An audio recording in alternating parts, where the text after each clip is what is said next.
Welcome to trendy TV. Andhra Pradesh లో త్వరలో assembly Lok Sabha ఎన్నికలు జరగనున్నాయి. దీంతో పలువురు ప్రముఖులు చట్టసభలకు పోటీ చేయాలని చూస్తున్నారు. ఇక ఈ నేపథ్యంలో టీమిండియా మాజీ క్రికెటర్ అంబటి రాయుడు కూడా కొద్ది రోజుల క్రితమే వైసీపీలో చేరారు. వాస్తవానికి క్రికెట్ కి గుడ్ బై చెప్పిన తర్వాత రాయుడు పలుమార్లు సీఎం జగన్ ను కలిశారు. అప్పుడే ఆయన పొలిటికల్ ఎంట్రీపై ప్రచారం జరిగింది.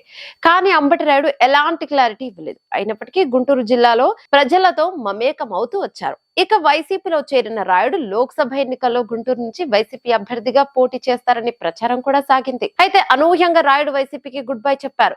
వైసీపీ పార్టీని విడుతున్నట్లు సోషల్ మీడియా వేదికగా రాయుడు ప్రకటించారు. వైసీపీ నుంచి బయటకు రావాలని నిర్ణయించుకున్న కొంతకాలం రాజకీయాలకు దూరంగా ఉండాలని భావిస్తున్నా, త్వరలోనే నా తదుపరి కార్యాచరణ ప్రకటిస్తా అంటూ ట్వీట్ చేశారు.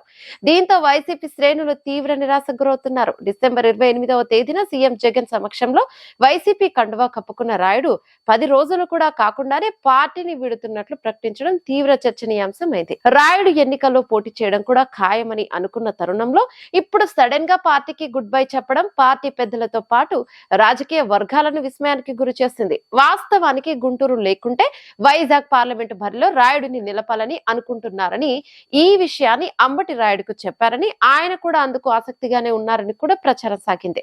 అంబటి రాయుడు వంటి సెలబ్రిటీని పార్లమెంటుకు వాడుకుంటే ఉపయోగం ఉంటుందని జగన్ ఆలోచన కూడా చేశారని టాక్. గుంటూరు పార్లమెంటు స్థానానికి వైఎస్ఆర్సీపీకి సరైన అభ్యర్థి లేరు.